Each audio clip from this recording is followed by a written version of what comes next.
What's up, you guys? We are back, Sales Bro Pod, episode 26. This time around, we've got Mr. Jeff Lundeen, otherwise known as Strong Jaw Sales. How you doing, Jeff? I am amazing. How are you doing, Dylan? Doing well, man. It's Friday. Uh, just to kind of preface for the viewers, a little bit under the weather. We're still pushing through as the sales guy does. Um, But yeah, Jeff, I think a lot of people listening to this, if they're kind of tapped into the same corner of the internet as you and I are, they probably know who you are. But for those who don't, can you give like the high level overview of who Jeff is and what you're up to? Heck yeah. Yeah, so I did what all millennial parents told us to do, which was go to school, get good grades, get into college, then get a job in your field. Did all that stuff, didn't get married and have kids, but otherwise accomplished the American dream and realized very quickly that that's not what I wanted to do. Right? I was doing air traffic control, so I was working for the government. Pretty cool job, to be honest, with the people, not cool. So basically, once I arrived at the place I was working in Utah, I decided this ain't it, and I got to find something else. And luckily, I was spending a lot of time reading, and I came across the 4 hour work week, which really inspired me to quit the job, travel the world, and figure out what it is I actually wanted to do. And during that point, at my lowest low after I'd spent all my money and was broke and on the verge to be who knows what I was going to do, is when I discovered sales. So started with door-to-door sales, then moved into copywriting, and then finally, I realized that I hated actually doing the writing for copy. So I just went all in on the sales aspect, and that's where I got into the high ticket sales space, as they call it, in middle of 2021. So this was really before it was popular on Twitter. 2 months after I got into it, I started seeing people launching courses and things like that, but there weren't there's no promotion of it on Twitter when I first got it. So um, first three offers that I was on were junk. But finally, fourth offer, found a good one. So if anybody's out there struggling to get on a good offer, they do exist. You got to keep pushing. Yep. But yeah, that's a high level. Is there anything that you wanted to zoom in on from anything I said there? Yeah. Yeah. I mean, I want to ask you specific questions more on like your come up because, you're not here like 18 years old, fresh, fresh green behind the ears. Like you probably have a lot of experience is valuable, but for for the people who don't know you, like what are you doing right now today so that we can kind of like reverse engineer and then see how you got there? Yeah, so I am managing sales teams and scaling sales teams right now. I also have a coaching program where I teach people how to avoid a lot of the noise and to get what they actually want faster. But main Yeah. thing that I'm focusing on is helping business owners scale their offers. And so right now I'm like I said, sales manager for a marketing company. And then actually I consulted with an e-com coaching offer that they were going to launch. In fact, he had already launched, and I just told him, "Don't launch. You're not ready for this." So I ended up talking him out of his high ticket program there, at least for now.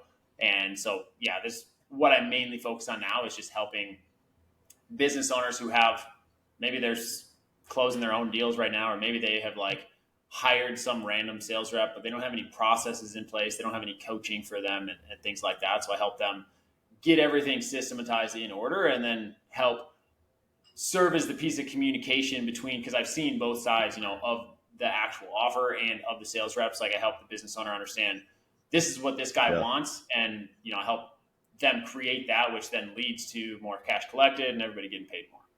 Yeah. Okay. So, I mean, we kind of do a lot of similar things. And I already knew that. I just kind of want to make sure the audience is aware of kind of where you are before we take it back to where you came from. That being said, going back, man, to let's say like the day you said you graduated college, right? Yep. Okay. So you graduated college, you get the nice government job, but I'm curious, like, especially because you started this online money stuff with like copywriting. I take you as I think you're like, and I've known you for a little bit now. I think you're a very charismatic guy, but I feel like sales was maybe just not like the first thing on your list, similar to myself. Going back to like when you landed that government job, like, did you ever consider that you could be a sales guy, or were you kind of just focused on like, I'm gonna get the good job, I'm gonna work my way up and go from there? Yeah, so my first like real passion in life was, I mean, it's always been the outdoors, but rock climbing. So I was, if you would have asked me 10 years ago, I'm 34 right now, just for context. So I'm older than most of your audience probably, and people that you have on the podcast here. But that's all I was focused on was rock climbing, and it was just like the job was just like I had that like kind of left leaning belief of like I'm almost allergic to money. I don't want to talk about that. I want to earn more money because I want to focus on like experiences and things like that. And so zero exposure. Like I thought based on all the movies and all the programming that sales was just this sleazy, scummy, used car salesman type of thing. So I was like completely uninterested. And actually I had some resistance to even learn sales to begin with, but luckily, I read the right books at the right time and had the right mentor at the right time to really help me push through there. Yeah. Yeah, how did you come to terms with like the fact that sales doesn't have to be sleazy and slimy and stuff along those lines? So I mean, I think this is the typical hero's journey where people get the best like downloads or the best insights from the universe or whatever you want to call it, from God. Uh, at their lowest point. And so I was like running out of money, just got back from traveling the world for 2 years. And I was like pissed off that I couldn't figure this money thing out. I was really into Bitcoin at the time. Bitcoin, it was 2018. Bitcoin was just crashing like crazy from that, that first bull run where everybody probably heard about it. And somebody that I had met while I was traveling was really into real estate. And he recommended the book Rich Dad Poor Dad. Like I've heard it mentioned before. I was already kind of interested in real estate, but I was like, okay, I want to figure this real estate thing out. So read that book, realized get into sales was the answer. And this is the thing that just the common theme everybody's recommending: get into sales. Yep. One of my first mentors gave me one of Grant Cardone's books, which didn't help. Unfortunately, I don't love his style.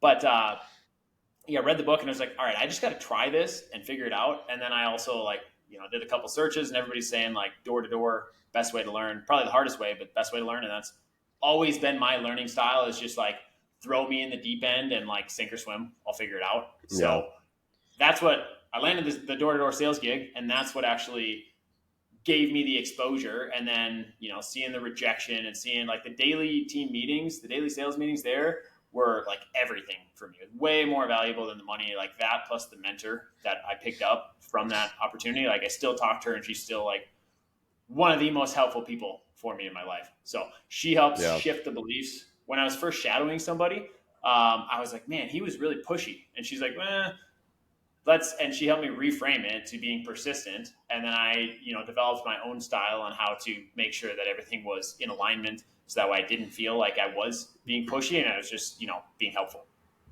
Yeah.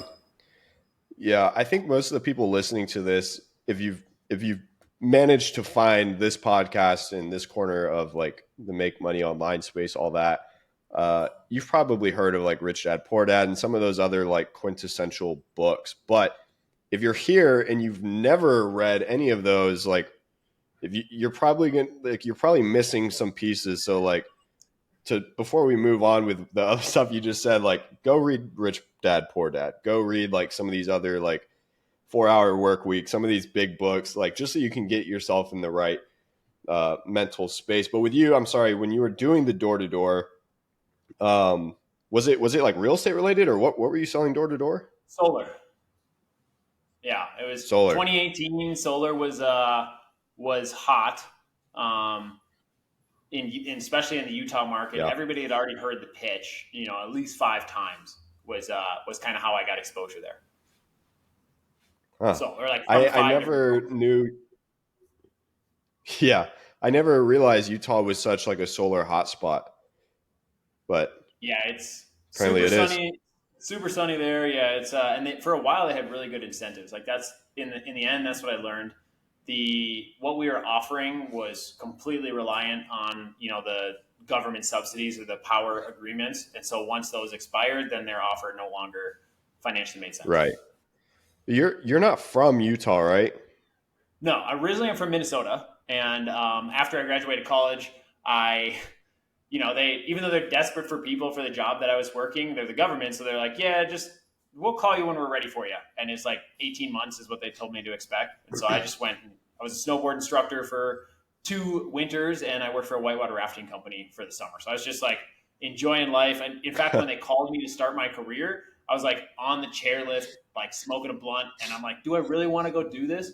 Um, and I was like, yeah, I put all my effort into this. So yes, I'm gonna leave the life of a Yeah. broke, poor snowboard instructor and go live the professional life. And like I completely changed my trajectory or my character there. And Yeah. then yeah, as we'll get into later, didn't actually like Yeah. that shift. Yeah. That's funny.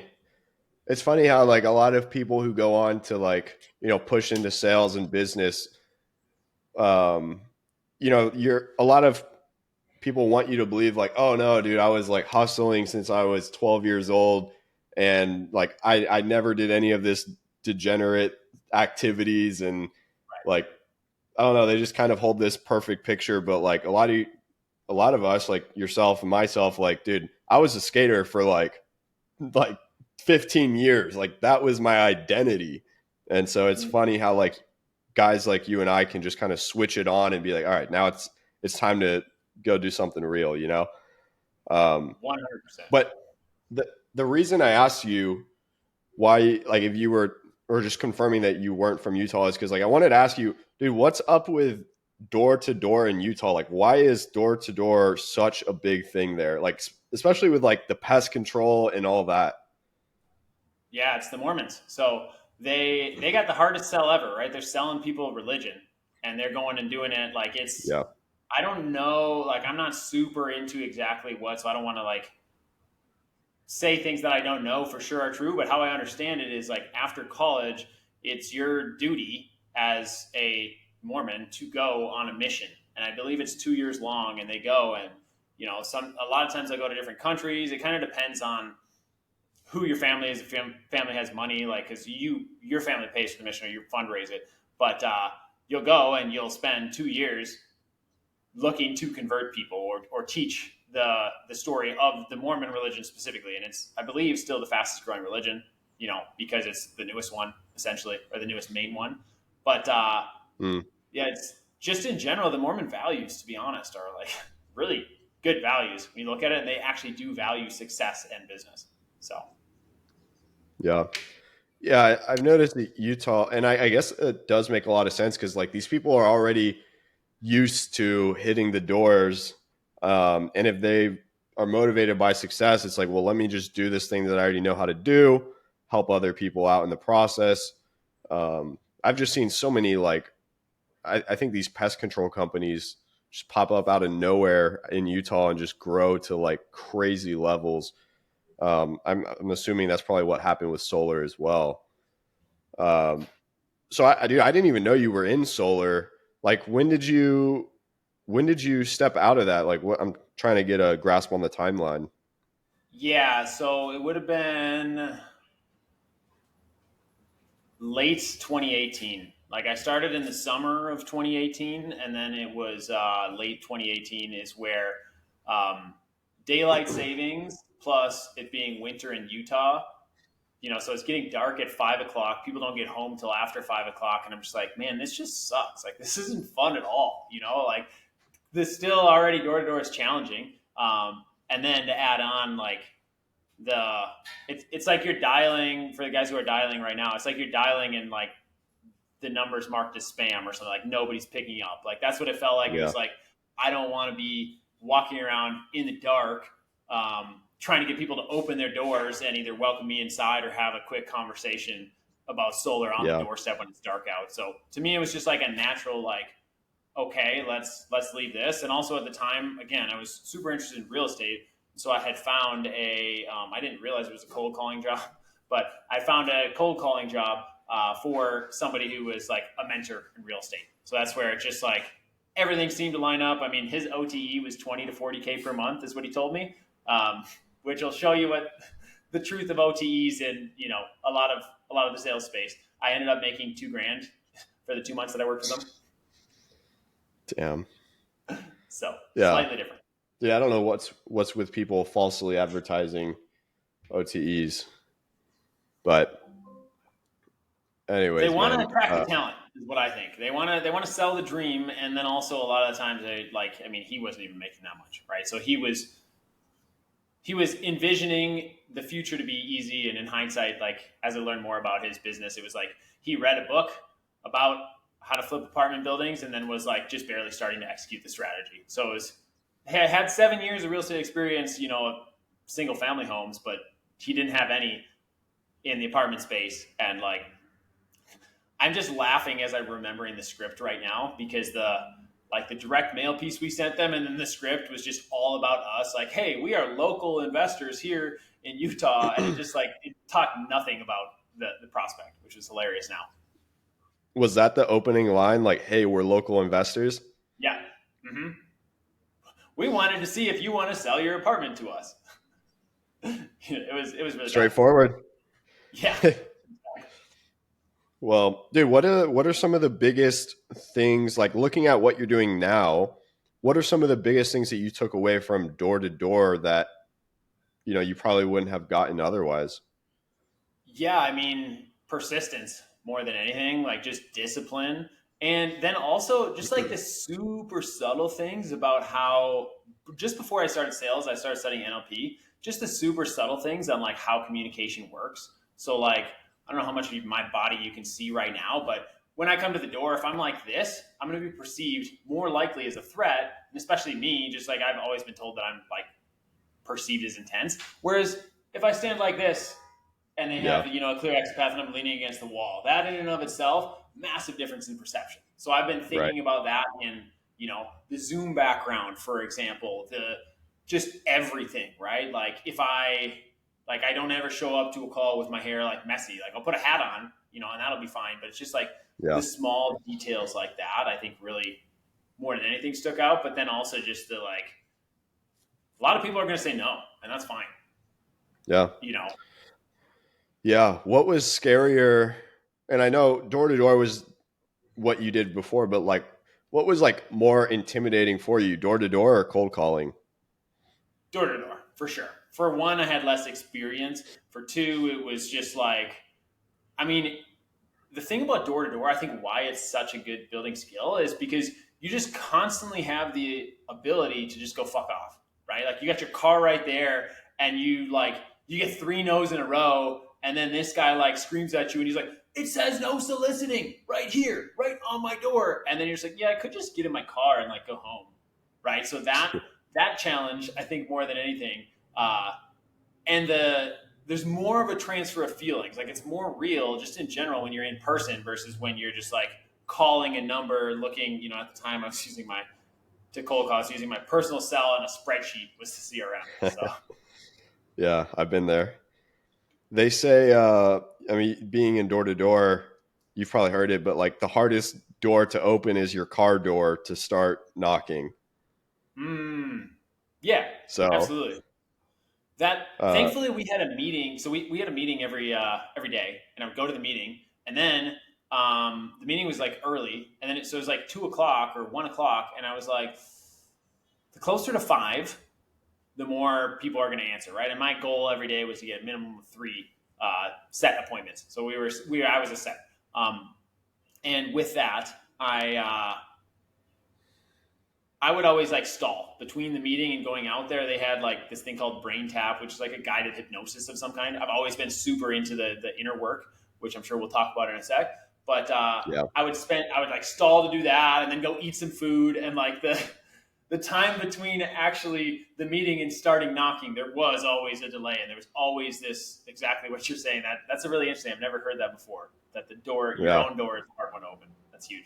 yeah, yeah, man. I mean, it's it sucks. Well, honestly, dude, like door to door can be really, really good. Like I know a lot of guys right now who are just crushing, and they have no desire to do anything else because they're doing so well in it. But Dude, it's such like an irreplaceable experience that I found a lot of the best guys have done it because they know what the trenches are like, and they're like, man, this inbound closing stuff, like it's a piece of cake. Even though, even starting inbound closing, or like if you're an account executive somewhere, like, you're still going to be a little bit nervous first calls, you have to ramp up and stuff like that. But like compared to where you came from or where others come from, like, dude, it's a walk in the park.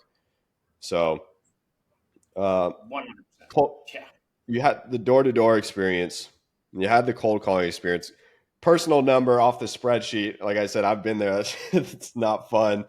Um, and then what comes after that?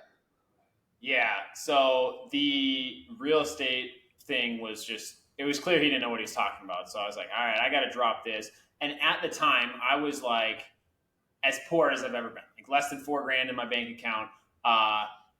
Probably less than like 2 grand in my bank account. So I actually did like I returned back to the government job that I quit that I knew that I didn't like. But before I did this, I had a 10-day silent meditation retreat that I went to because I had been like in the process to go back, and that was just like an option that I had there. And I was like, I know I don't want to do this, but I also know that I can make 150K per year, or 12 grand per month. Doing this, and that's what my degree was air traffic control. So I was like, as far as getting another job, there's nothing else that could pay me what that could pay me. So I was like, after the meditation retreat, I came out saying, yes, I'm going to return, but before I walk in, I'm going to write my letter of resignation, and the day I don't want to be there, I'm just going to sign it and date it. And so that was like kind of my outlet, was like, this, as soon as this sucks and I don't want to be here, I'm out. And I had planned to stay a year, ended up staying like a year and a half. And actually, like, as I was in the process, actually, it's so easy. You 8-hour day, work for the government, you work 3 hours, and you play ping pong in your breaks. We had a weight room, things like that. So like, I got back into the comfort, and my mentor, when I talked to her again, she's like, I was worried you were never going to get out of there, right? She's worried that I got sucked back into the. I think it's a Nassim Taleb quote that says there's like nothing more addictive than heroin and a monthly salary, and I got sucked back into the golden handcuffs, the 6-figure job. Um, but while I was doing that, I was trying to build the copywriting thing. Like I was on Money Twitter. I was on Money Twitter since 2018. For the first 2 years, I just like watched people win and did nothing. Like I bought a whole bunch of courses. I bought all the, like, everybody who sold a course during that time and promoted it, I bought it. Yeah. And learned some things. Like I set up a cold email campaign that was just, like, looking back at it, just terrible. And I'm emailing like companies that are doing like 100 million plus probably, and with no personalization in the first line, sometimes sending to the wrong name, uh, things like that. But I got into copywriting thanks to my mentor, and she actually was my first client, and then connected me to some other people. And so then, like, copywriting was the thing, and I was like, I couldn't wrap my head around charging more than like 2 grand a month. My best, Yeah. the best thing that I charged was like 3,500 for something that took me 10 hours. So that ended up being like big breakthrough of like, holy cow, I just made $350 an hour. I got to figure out how to do more of this. And for me, the evolution, the problem was I didn't actually like writing the copy. Like, Yeah. I like getting the clients and doing the process up to there, but actually writing the copy, I was just like, every single time I procrastinate, like save the deadline until like 4 hours before it needs to be, before I would actually like start writing. And so it was clear to me that, like, I was not a good writer in school. I helped break that belief with some of the courses that I took, but it was clear to me that copy wasn't like, I'm very grateful that I have that skill, and now I'm actually like writing a bunch of copy, but it's for myself, which makes it more fulfilling and more fun. Hmm. Yeah, dude, I had the same experience, or very similar. If you remember this guy, like Nate Schmidt, ecom dude, He I was found, yeah, he's the founder of Money Twitter, I'm pretty sure. yeah, I found him in like 2017, 2018, and he was like, "Oh, I'm in e-commerce now, but the way I started, the way I like got familiar and got my money was through copywriting." And yeah, from there I bought a copywriting course and went on, and I realized, like, dude, I actually don't really like doing this.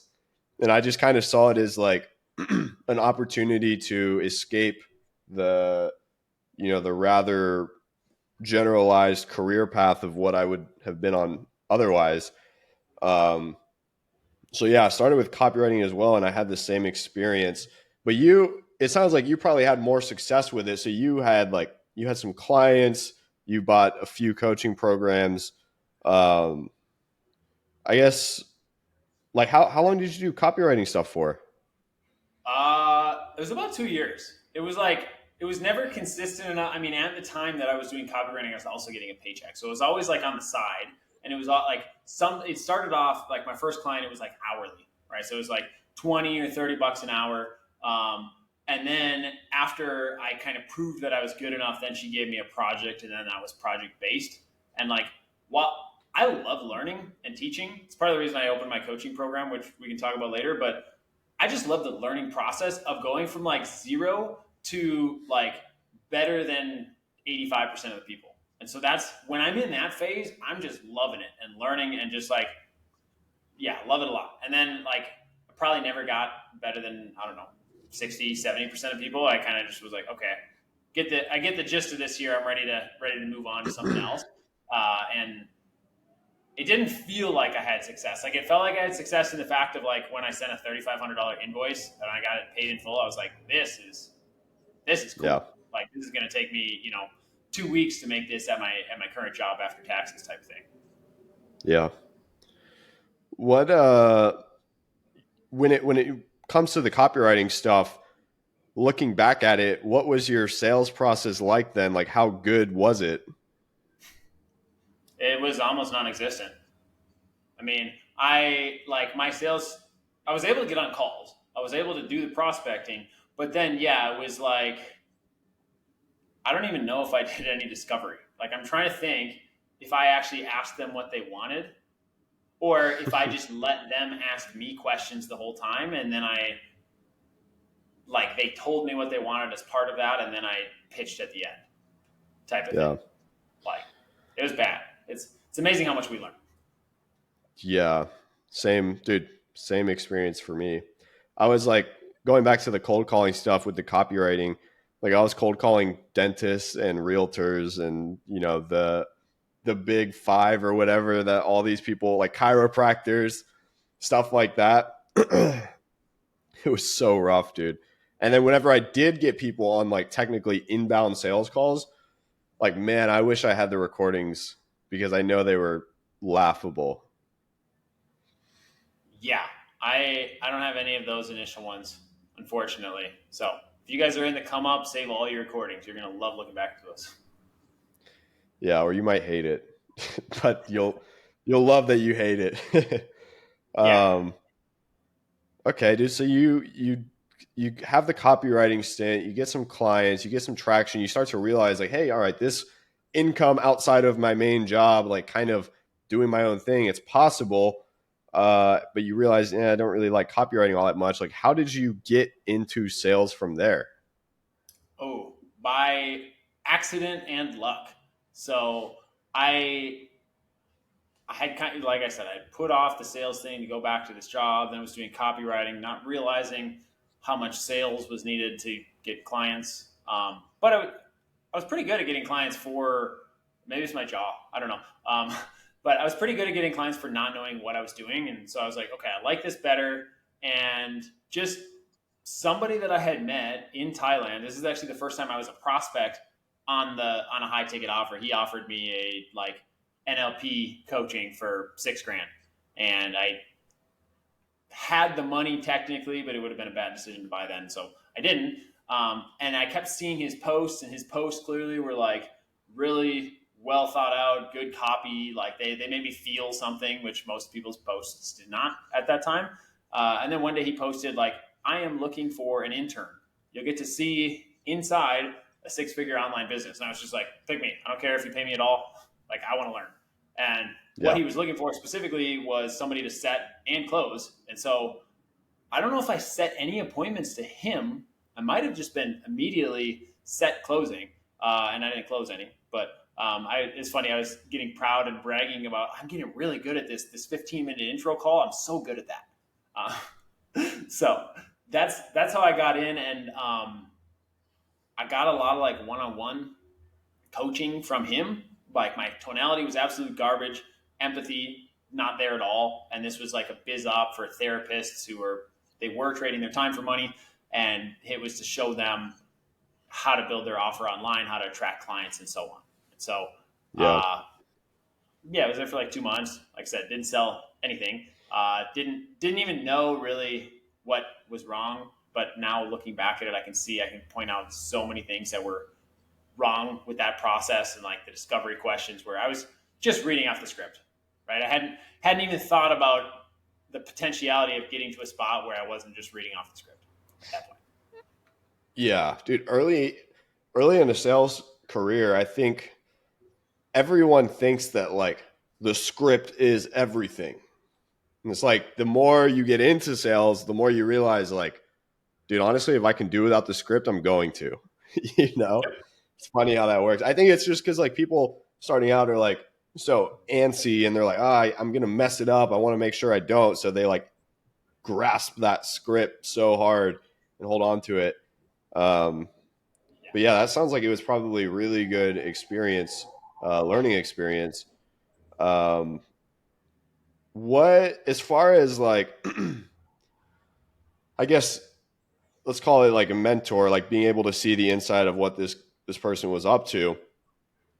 Like, can you? I mean, can you even put like a dollar amount on how much that's worth, or like how much? Yeah, how much that would be worth, or how much it played a role in your development of you getting like where you are now. Yeah. So to be honest, like what I saw inside of his business versus what I was doing was nothing that special. But the one on one coaching with him, which was just him training me, that was special. That was yeah, can't put a price on it, but I mean that was as of right now that would be a 5 to 10K mentorship for what I see that's available on the market now, and then it was the next couple offers is when I really got to see into because there was no CRM for this offer, right? It was just Yeah. like all manual and it was on Calendly or Google Calendar and that was it. Uh, the first time I touched Go High Level, I thought it was the coolest thing ever, and now probably one of my best tweets of last month was talking about how much I dislike Go High Level, which is quite interesting. Yeah. I use Go High Level right now on one of the teams I'm with, and still don't really like it. I would rather not use it. I'd rather use a Google spreadsheet, but probably not the best for the whole team. Right. Okay. Hopefully for the viewers, it's been a bit choppy on my end with the audio and the visual. Hopefully it's still good for listeners. Um, if I need to, I can kind of piece it together afterwards. But um, okay, so now like you kind of got introduced to the idea of like selling expensive things online. You saw the inside of the funnel. Is that kind of when you just dove into high ticket sales? Is that like the beginning of what is today? Yeah. So after getting introduced with this client, I was like, yes, this is the thing. This is the skill. Again, I just like learning. And so I was just like, okay, this is something I suck at. I'm going to figure out how to get good at it. And so then I had been a part of Tej Dosa's. He had an offer like Clicks and Copy University. That's where I had learned, a lot about writing copy in general. One of his trainings in there was like the new way to sign high ticket clients. And so I watched the training and it was a 30-day execution system. And he's like, you do this for 30 days and you will get high ticket clients. And after 6 days, I had 3 different offers to sell for. So it works. It works well. And that's what then got me into like fully bought in. And I got 2 setting roles plus 1 closing role. And one of the setting roles was cold calling dentists or outbound dialing dentists. And I realized right away, like, this makes 0 sense. They don't answer the phone. There's always a secretary. So that one got in and got out within, I don't know, 10 days. The other Yeah. one was a good offer. And I ended up getting promoted to closer after 24 or 26 days and then staying with that offer for over a year. That was the marketing company for swimming pool contractors. And actually, I'm currently working with them to manage their sales team. So I've had that relationship for over 2 years now. Yeah. When I met you, like you were closing on that one, I remember, and you were having some good traction. Um, since then, I want to say I know a few people who are on that team now, including yourself, uh, which is cool. I mean, it just goes to show it's a small world. Um, but yeah, so you closed for them, and I remember you did walk away from it, and think you probably closed for somewhere else or a few other places, something like that. Uh, what brought you back in like a management role? Like, how did that come about? Yeah, great question. So I was doing management and training. Like I was doing a lot of stuff at that time initially just to make my job as a closer easier. So first it started off with like I was set closing and I realized like a month in I need a setter. So I went and hired a setter. Uh, and then spent a lot of time training him to make him good because obviously better set appointments equal more money as a closer. So Yeah. put a lot of time into him and then found another guy who I brought on as the outbound dialer. And we had found close at the time, perfect timing where we could hit the power dialer, have somebody be an efficient use of their time dialing there. And man, I just spent so much time with both of these guys, and I love teaching, so it was like natural. Like I'm teaching, plus I'm going to make more money in the long term by doing this. And the biggest thing is like the more that you teach something, that you really learn it and you really learn it well, right? So like when I was a snowboard instructor, you teach a 50-year-old who's unathletic from Florida at 9,000 feet how to stand up and ride a snowboard, you're going to know really, really well what those like fine tuned movements are of like how you rotate your hips or move your ankles or things like that. And so that's what I was going after on the sales side of things. Um, I ended up, I built out the entire sales team essentially beneath me. At one point, I had 5 setters just so that way I was getting, like, I had, I think, 12 calls on the calendar for like 2 weeks straight, or 12 calls per day on the calendar for like 2 weeks straight. And I was really maximizing that. And then it would just, for one, led to burnout. And for two, led to like my last month there, I kind of broke his back end fulfillment. And, we closed 22 deals and he wasn't prepared to, like, he could fulfill it, but the onboarding and the close relationships, things like that didn't work out. So as I was doing that, I was essentially setting myself up for, hey, now we've just scaled. Like when you first hired me, you're at 100K per month. Now you're at 230K per month. Like now hire me as uh, this sales management position, which I didn't even know what to call it. I didn't even know what it looked like, but I was building the case and building the pitch for that. And then when we talked about it, just the numbers were so far away. And at the time, I had like 4 other offers lined up. So I was just like, I'm just going to take one of these other offers and go here. And so that's what caused me to step away. And at the time, I still had a good relationship with him. The guy that I had trained, who was like spent the most time with me, I just put him in as a closer. And then I also helped with recruiting for essentially ever after that. Like I've been in constant, like I think I've recruited or helped recruit all but one of his setters and or closers for the past, like for the year that I was gone. And so Mm. after all that, then he kept telling me I got really big goals. I want to scale this thing. Like, let's talk about bringing you on to, coach my guys and to be the sales team manager. And so just finally I had some availability where I could take him on. We got on a call and it was a no brainer from there. So you're telling me you didn't burn the bridges, man? Like you actually kept a good relationship? Exactly. Yeah. Always. I believe to some degree in like not allowing yourself retreat, right? Because otherwise you get comfy and you go back to said thing. But as far as relationships, my thought is always, how can I keep the door open? How can I keep a positive relationship so that way I can provide more value? And I just provided him value for free for like a year. And then this led to a very big, you know, 5-figure contract because of he knows that I know what I'm talking about and he knows what it's going to be like to work with me. Yeah. Yeah, I've never been that kind of guy myself either to like burn a relationship. Like, sure, I've stepped away from things and, gone in different directions when maybe it was like a big blow to the person I was working with, but I never did it in a way where it's like that person's going to go and speak poorly on me. Like, I think Right. most of the things that I have done, if I went back to them, I was like, hey guys, like I'm in a position of, you know, unfortunate space. I'm really looking for some work or something like that. Like, I feel like most of the people that I've worked with would take me back just because like I went out in the way that I did. 100%.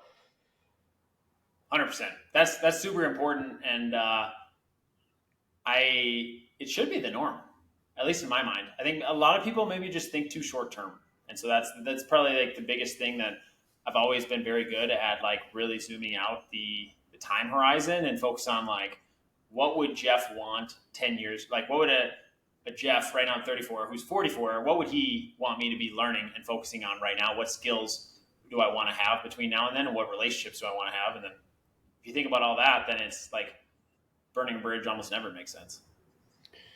Yeah. I'm getting the feel that you like take more joy out of, I mean, it's simple to say sales management over like being an individual contributor just because you seem to be like the guy who likes to teach people. But is that accurate? Like, do you like that side more than just being a rep? Um, yes and no. I like the leverage that I get. It's funny. I just watched it. I saw you had Larry on last week. So Yeah. he's a manager as well. I like the leverage I get, and I like the teaching aspect a lot. But I also like really like on sales calls the lay down closes, sure, and the DQs not really interested, but that middle bucket of people who like really need this but are scared, like man, I love that sale. So I get a lot of fulfillment about helping people overcome their beliefs and helping like them look through their decision making process. So that's still like my favorite thing to do is to really map out with people, like show them the gap that they're experiencing and kind of have them and watch them have that aha moment on the call. That's still my favorite thing by far. Yeah. Do you think the fact that you closed on that offer for a year makes it that much easier to step in as a manager?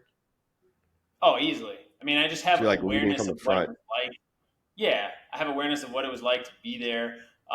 Show rate is something that they've always struggled with. Like I'm been working a lot with the setters to make the show rate better, but it's it's contractors getting them on Zoom calls, right? It's a that in It's and of tough. itself is a task.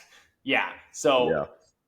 and then also being through the pitch many times, and then also showing what my style was for the call, and then also matching that up against what the current guy is doing and how he could do it better. And I have also a lot of my old calls that I can just be like, hey, so watch this one to see my style, and then also to see here how this guy first he had a trust objection, then it was too expensive, and look at how I helped him understand that if he doesn't do this, he's going to be screwed. And so, Yeah. yeah, I say super helpful. Yeah. What's this is kind of like pretty granular, but you're selling to contractors. You said getting them to show on Zoom calls is it's difficult. What are some of the things that you've been able to figure out to boost the show rate from those types of people? Yeah, so I actually learned this after I left them. I went through a few offers, but one of them I went and I was a setter on a very high I want to say high performing, but on a team that was big and they were collecting, 5 million a month. So a big team. And the biggest thing that I saw there was opening the emotional gap on the set call. And that was something that was completely foreign to me. Like I was used to teaching like 4 to 5 minutes. If you're really good, you can get in and out of a set call real quick. But I think asking the right questions to have people really realize and think through and verbalize out loud why they, in this case, need more leads, right? What their problem actually is.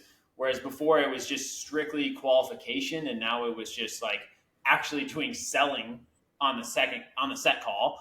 And then beyond that, of course, like things like tie down, giving them something that's super easy and digestible to watch. Like sales assets are the big thing right now, and everybody's talking about them. But so having things in there, and then also customizing them to like who is our avatar? Like our avatar is not opening our emails. So we need to send it on their phone, which means we need to have it recorded in a way that they can watch it full screen on their phone. And just like the little things like that. Yeah. All that stuff, man. Like if you're trying to run a service based or coaching business, to do all of that stuff in addition to marketing and operations and all of it, like it's just so much. So I'm sure the guy that you're working with now, like he was probably hurting when you left because you were doing that stuff kind of like, like just taking incentive. Like you weren't the sales manager then, but you were still doing all that stuff. And now he's like, oh damn, dude, like we really took a hit when Jeff left. Like let's offer him back, or like let's ask him to come back, offer him a good deal because he's a good part of the team. So I mean, it's a full-time job, right? Oh, absolutely. I mean, he is a phenomenal business owner as far as taking action, getting things done, and iterating quick. But yeah, I left a huge hole when I left. Even though I had a team still built out underneath me, the my close rate was between 45 and 55% when I left, and then the guy that I had trained, it was down to 15 for the first month or two, and then I started working with him and helped him like bring it back up because he was getting really focused on like a particular tactic and misusing it and not realizing that that was a tool. Like for frame, he was trying to out alpha every single guy, and he thought that was like the way to do it. And like challenging his objection handling, for example, he was like getting into an arguing match with the other person type of thing. And so That's funny. helped him fix that. But yeah, the drop down was like massive. And then built him back up so he got better. And then it was still just like it took, I think, 9 months to get back to where they were when we parted ways. Yeah. So Yeah. So yeah, I mean, I think there's a lot of takeaways from that whole experience you've had with him and kind of what you just shared for, the sales reps and the managers or people who want to turn into managers. If you are a closer and you're on a small team, like just take as much initiative as you can, provide as much value so that when the time comes and you feel like you're worthy of more money, like you've got a solid case. Otherwise, if you say like, hey man, I've got all these skills, I've helped you this much, and now I have a better offer, the offer owner is going to be like, oh shoot, like I'm about to lose this guy. Like, I don't really have an option if I want to continue doing how we're doing, right? So definitely by you going like above and beyond on that first stint, uh, probably made it a lot easier for them to stomach, taking you back in the way that they did. absolutely, yeah. Yeah. Okay. So now, I mean, like fast forwarding back to today, and now you're coaching people and you're helping teams. Um, do you like, if you had to go classic scale 1 through 10, like most of your focus, which side of it is it on? Yeah. So I would say probably 7 out of 10 is focused on the business owners and the sales teams, and then three, no, I would say two, 2.5 is on my coaching, and this is just how my time is split up as well. And then the last 1%, I still have an offer that I sell that's lower volume that is outside of these contracts. So I would say that's how it's split up. The big thing that I noticed was that there's so many coaching programs, and now I noticed this before, there's a new one that comes out every day, but I noticed that there was this balance, and everybody that I was talking to, you, Garrett, everybody who had a program was saying that they're playing this teeter totter of sales reps who are ready to go and offers that want sales reps, and everybody was short on the business owner side of things, on the good quality offer. So I was like, I should turn all my focus, or as much of it as possible, to making sure that immediately when I bring somebody on, if they're ready, I can get them placed on a good opportunity. And so that's like, in the end, this has allowed me to then turn my coaching program to a more personalized, more one-on-one focus, and to be able to know that I'll be able to place a guy. Like the last 2 guys that came in, I had them placed within a week and a half. So I realized how important that was, and that's what the market wants more than anything else, is the opportunity. And so I kind of back solved it and said, okay, I need to have an abundance of opportunities so that people who come through my coaching program have a place to go and make money right away. Because I don't know, you're probably seeing it. I know you're like the offer broker. You're probably the guy that everybody comes to get opportunities. But I just keep having people who come from somebody else's coaching program, and they're like, hey, can you help me get an opportunity? And so I was like, okay, I never want to be in a situation where people work with me and then just can't find a place to actually go and actually, make their return of investment very, very quickly. Yeah. Yeah. That's, I mean, this is kind of a selfish question, but I've, doing something very similar, connecting people to offers. And, it gets to a point at a certain point of scale where it's like it genuinely becomes hard to get everybody on an offer. Um, like, what are some of the ways that you've gone besides like the teams that you're directly working with? What are some of the ways that you've gone to create these opportunities for these guys, or you plan to once you hit like certain level of scale? Because me personally, I mean, I try to vet who I take on pretty good beforehand so that I can like know that I can put my name behind them. And if they go outbound and they say they're part of my thing, it doesn't look bad on what I'm doing.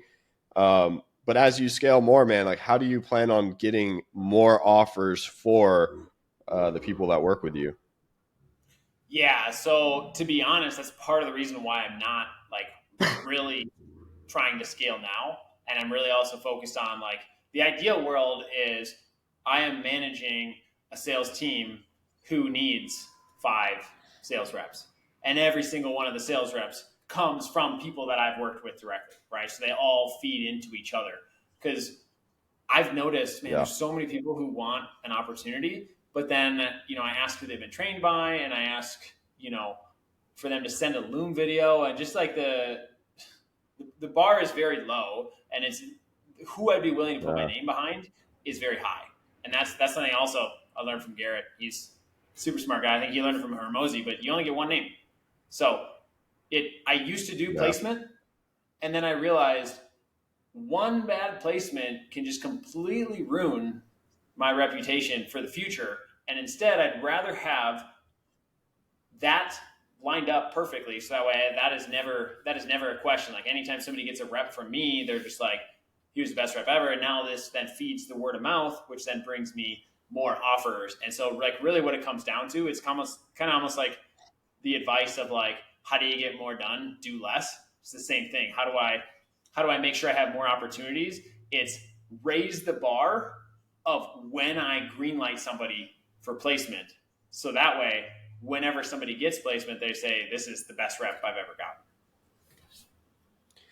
Yeah. And I think, man, I think what, like now that I've been in this game and I've placed sales reps into a lot of these companies, the thing that I see really determines like the level of success, quite frankly, is how successful that business already is without them. Because if they're coming in and they hardly make any money and they hardly have any budget to afford a service that would permit success, it's like, yeah, you're going to plug someone in. Well, one, you're not going to be able to attract a high quality rep with a low quality opportunity. Like, I don't care how much you want to pay me to do that. I cannot force some rep who's been in sales for 10 years to come sell your shitty coaching program. Like no offense, but a lot of people come to me and they're like, yeah, dude, we need a killer closer. The OTE is 4 to 5K a month. And like, we're ready to scale. It's like, how much have you guys made? Oh, we made 12 grand last month. It's like, dude, like look at this like objectively. This is not an opportunity for a killer closer, and anybody that I can get for this opportunity is not going to meet what you're looking for. Yeah, that's so much of a problem. Like the ecom offer that I was just consulting for and was going to help them build the team. I told them, let's just not do it. Like, here's why. Here's what you need to focus on first. First off, he was only charging 3 grand and he was doing one on one. And I was like breaking down how much he was going to make hourly. And I was like, this makes 0 sense just from this perspective.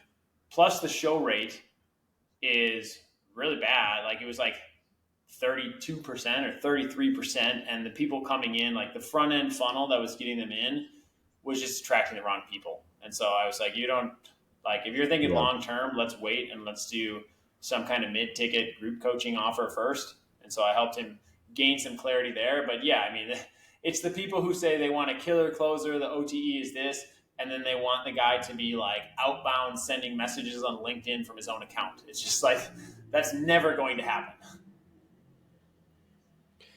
Yeah. Yeah, man.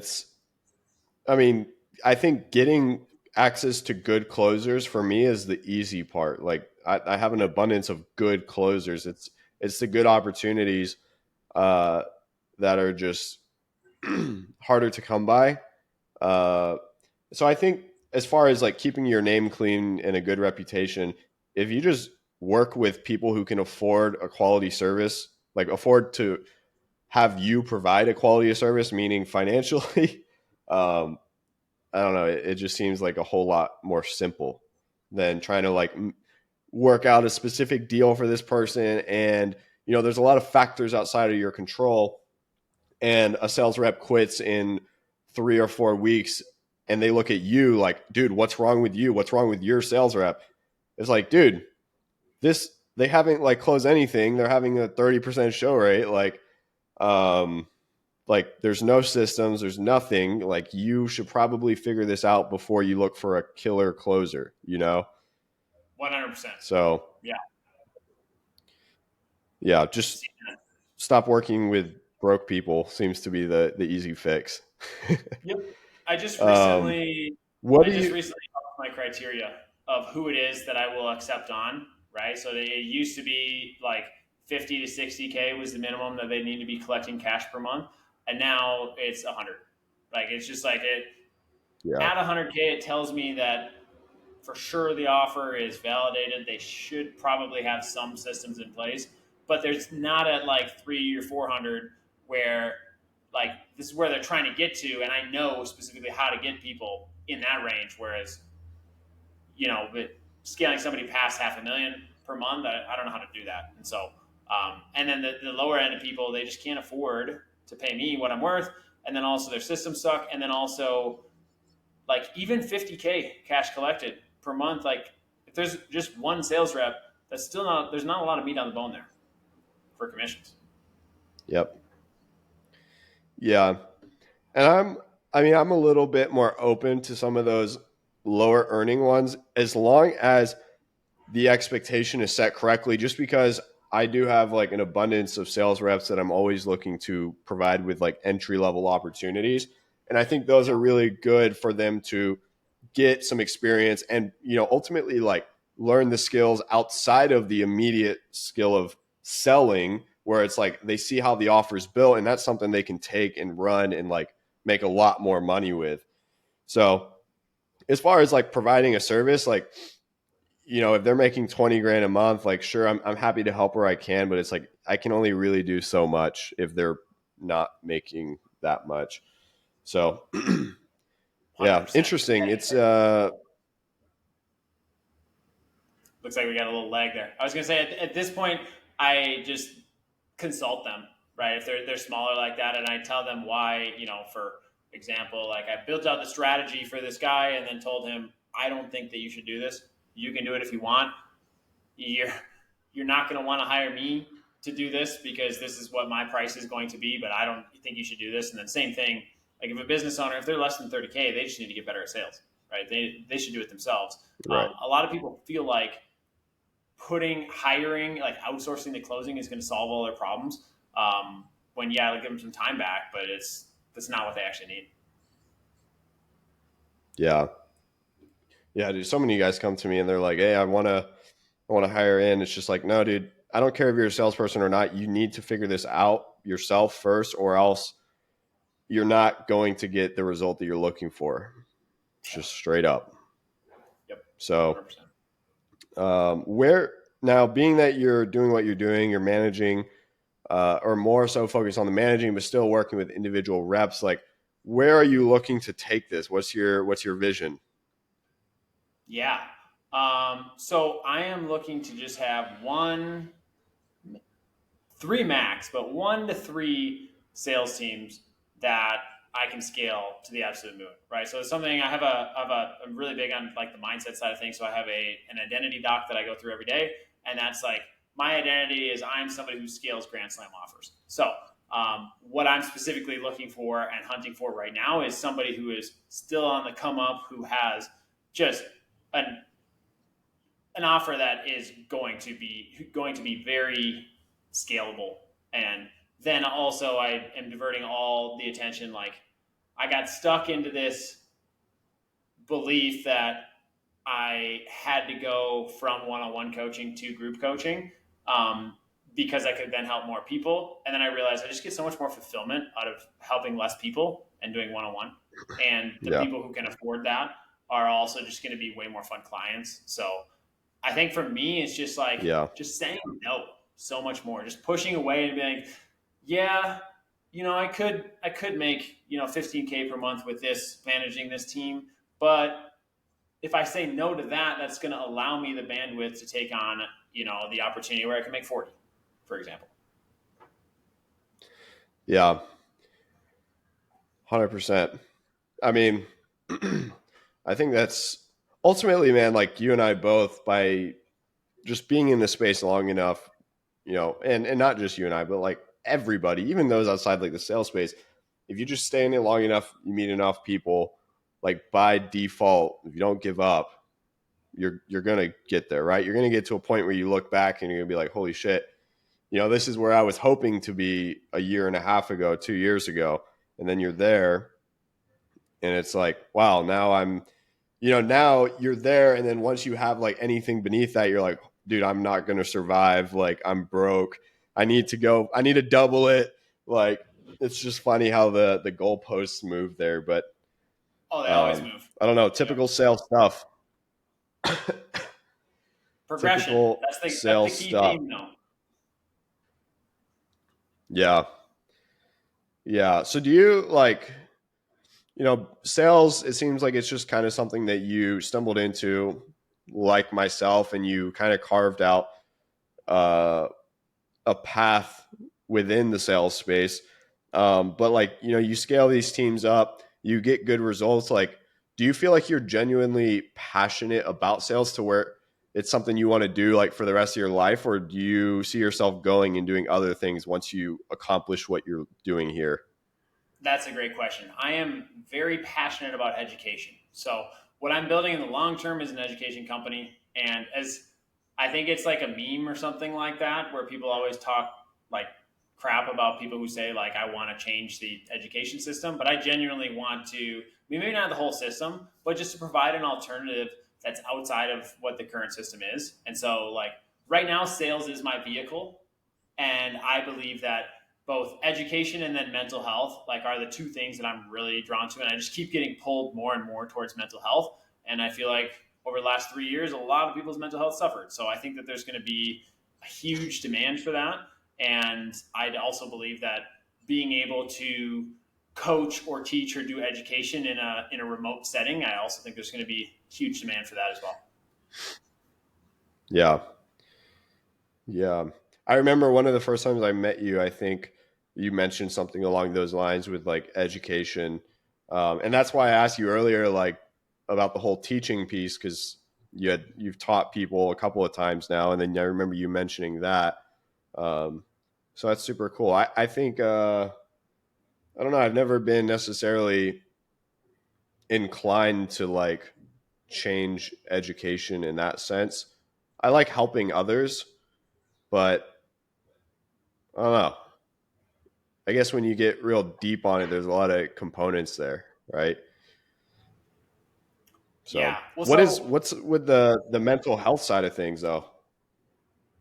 yeah. So first, I want to answer or give you a little more clarity on the teaching. My sister was, I don't know if there's something that our parents groomed us for, but my sister is a teacher. She's a second grade teacher in Wisconsin. And man, just the struggles that she deals with and dealing with the state. And now, like, after listening to Danny Miranda's podcast with Andy Frisella, it's like, I really do believe that the school, the current education system is just an indoctrination system. Right. And so I was like, okay, well, with that being the case, how can we help teach people like the way that I see the world, for example?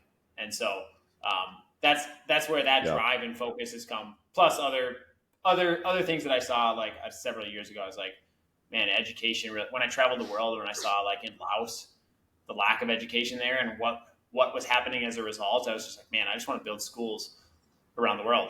And now with the internet, it's like, okay, now how about I build something where I can have even more leverage, teach people something which then they can give to help, more people, and it compounds. So that's why I'm so passionate about education. But as far as the mental health side of things, I lost the question. What was the question again? I was just curious, like how mental health plays a role in all of that.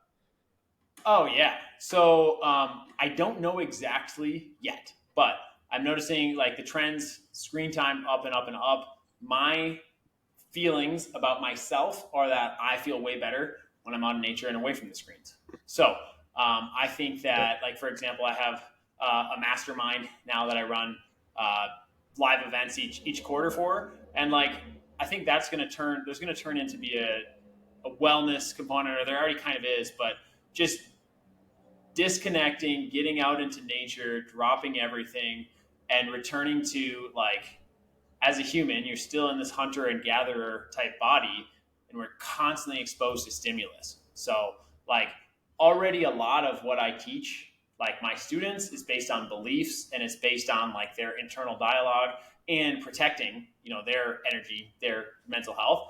And then I see, man, I think like I said, the like loneliness is I think it's a bigger problem than people realize for guys who are working remote, right? We're talking to people through a computer screen, but people aren't connecting with people in person and having that personal connection. And then if you add in, if you're like everybody's stuck in this routine, right, where they go to the same 10 places most of the time, drive this on the same roads, things like that. When you travel, like right now, I've been traveling in Latin America for the past, I don't even know now at this point, probably on and off 2 years, but I've been here in Colombia for the past 5 months, and um, speaking a different language than the people around you and not having like your boys or whatever is a thing that I think that people are going to realize is way more important than they think it is now. And so I'm looking to kind of Yeah. spearhead the movement there. I actually just signed up to go climb a mountain with Solbra in a month in Costa Rica.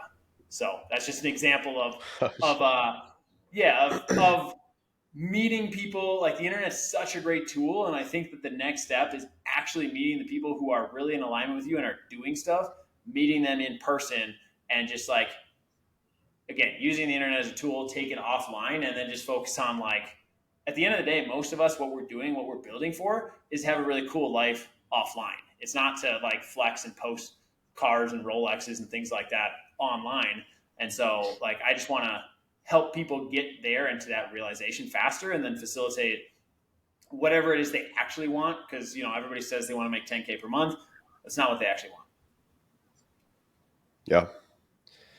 Yeah, that's true, man. I've found myself kind of reminiscing on my in-person sales days sometimes when this remote stuff it gets you can get like really stuck in the routine. It's like wake up, do this, do that, get on your computer for 8 hours, log off, do it again. Like and then you feel like sure you're making connections, you're meeting people and you're having good conversations, but there's just a missing component of like that in-person face-to-face stuff that's you don't really realize how important it is until you don't have it anymore, which I think let's rewind before COVID. Everyone was like, dude, I want a remote job, it's going to be so sick, like I can work from the pool and all that. And not saying it's not, like, dude, it honestly it does have its benefits, but there are also benefits to going to a physical office and like shaking hands and like meeting people face to face, that it's hard to replicate that kind of stuff. Absolutely. I mean, I love remote work. I think it's here to stay, but I think that for really big deals, yeah, getting on an airplane, meeting somebody in person, it's going to be a massive difference. And then also, like, you see a lot of these tech companies are bringing people back into the office. Like, it just, from an organization standpoint, it's easier to manage people when they are in a spot, and I mean, that they're not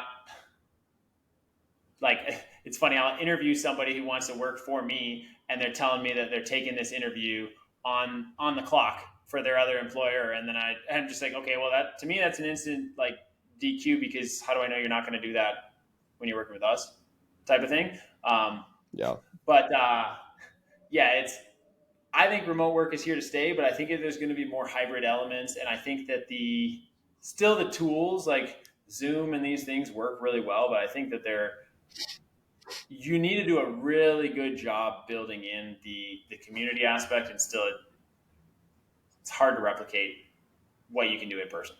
Yeah. Yeah. That being said, man, we're having the Austin event in September 9th. Are you going to make it? Unfortunately, not. Yeah, September 14th, I'm going to be in Costa Rica climbing a mountain. I guess I could fly there just for the event and back, but no, I'm going to be in November. I'm going to be in Arizona for sure, most likely Austin as well, and then potentially Utah as well. So I'll be in the States November, maybe a little bit of December, but probably not going to be able to make it to this For one. sure. Yeah. Yeah, man, it should be a good time. But whenever you do come to Austin, I mean, that's where I am. So just let me know and we'll for sure connect. Yeah, Um, I'm excited to check it out. all right. Everybody's moving Well, you've never been? there. No. It's great, man. It's great. Love it here. Okay, dude. I think we covered a lot of good stuff, provided a lot of value for the viewers. To kind of wrap it up here, I mean, is there anything else that we haven't touched on that you would like to? Yeah, one thing, because it's a world belief that I differ from you on slightly about the opportunity specifically. I think that not enough people like the opportunity is very, very important, but it's not everything. You actually need to get good before you'll be deserving of said opportunity. And I think a lot of people, at least in my DMs, I don't know how many people you talk to, but there's a lot of people who want the magic opportunity who just aren't good enough yet. And so for anybody Yeah. who's made it this far into the podcast and thinks that you just need the opportunity, you also need to get better at sales. And so if it in the short term, if that means doing a whole Yeah. bunch of outbound dialing, and like you'll notice the people that have been around in the space for a long time, like they spent a lot of time before they found that good offer, and they spent a lot of time learning. And so it's just like, to me, it's the invest in your own skill set more than anything else. And then when you're good enough, then the real opportunity, you'll have access to it. But until then, you won't have access to it. Yeah.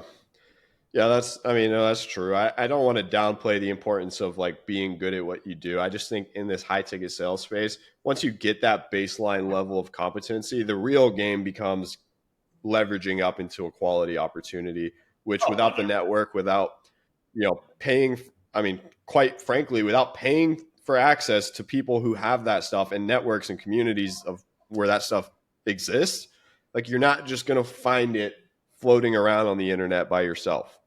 Because if it were that, if they were that desperate to have people, come across these opportunities on like a, from like just like an organic perspective, like it's probably not the type of opportunity that you're looking for. So it's like all the best stuff, man. You really got to know somebody. You got to be in the network. You got to get referred. It's just how it works. Yep, 100%. I mean, I, I'm a huge student. Even while I'm traveling, I have like 7 books that I'm carrying across the world with me, and I will never look at it like if I can just learn one thing or one belief shift from whether it's coaching program, a course, or a mentorship. Like I just buy it immediately and go and actually complete it and implement. And like that's I feel like that's what maybe people are missing. I don't know. At least the people that I'm talking to, they're just like they say that they're wanting to figure it out on their own or bootstrapping or whatever the case is, which I feel like is incongruent for how you sell people high ticket stuff if you've never bought high ticket things. But that's a whole other conversation. Yeah, dude. I think I'm trying. I have this visual in my head. I'm trying to illustrate it right now so I can like show it to the camera. But when it comes to like coaching programs, just from my experience, like, is this going to be backwards? Yeah, it's backwards. Usually, like you buy a coaching, like it's someone like yourself and myself who we spent a lot of money. Like I just bought another $8,000 coaching program. Like you get the initial benefit, and then you're like, okay, like I got what I was hoping for. Or sometimes you don't get that, but almost every time, as long as you keep going, like there's some downstream like I don't know, like some extension of the program, whether it's the people that you met or the stuff that you learned paired with a new opportunity. It just seems like there's always like a second wind after you buy a coaching program, which is like I've come to terms with it, and it's been pretty useful for me. So 100%. I don't know if you've Especially when experienced they the have same thing as communities. well. Oh yeah, especially when Yeah, they have communities. Like that's I think the biggest thing people sleep on when they get a community is like you should DM and make relationships with the other guys who are killing it in said community. exactly. Yeah, dude, you spend $5,000 on a course. It's like all those people in there know enough to have been able to spend $5,000 on that course. Like those are the people that you need to be connecting with, making relationships with, and that they're going to open the doors for you ultimately. So yeah, 100%. um, kind of off on a tangent, but I had that visual, and I thought like just because I recently bought into a new one, I was just like, this could be valuable. So um, I know. I guess for audience, wrapping it up here, Jeff and I clearly we both have our own things. We both do similar things, but different. I'd encourage you to check them both out. Jeff, where can the people find you? What's like the main platform for you? Yeah, so Twitter's the main platform at Strong Draw Sales. I'm calling my unique unfair advantage out, putting it in the public, and then I'm building my YouTube pretty aggressively right now. So that I think that one's at Jeff Cool. Lundeen Sales. But if you just search my name, you'll find it. Yeah. Okay. Yeah. Links for that will be in the description. I think that's a good place to end episode 26 here, man. So I appreciate you coming on. You guys go follow this guy and work with one of us and get better at sales and get a job and change your life. Love it. Love it. Yeah, thanks for having me, and congrats on episode 26. That's when you know you found something you like doing, and you're clearly getting good at this art of podcasting. Appreciate it, man. All righty. Thank you guys for listening. Jeff, thanks for coming on, man. See ya.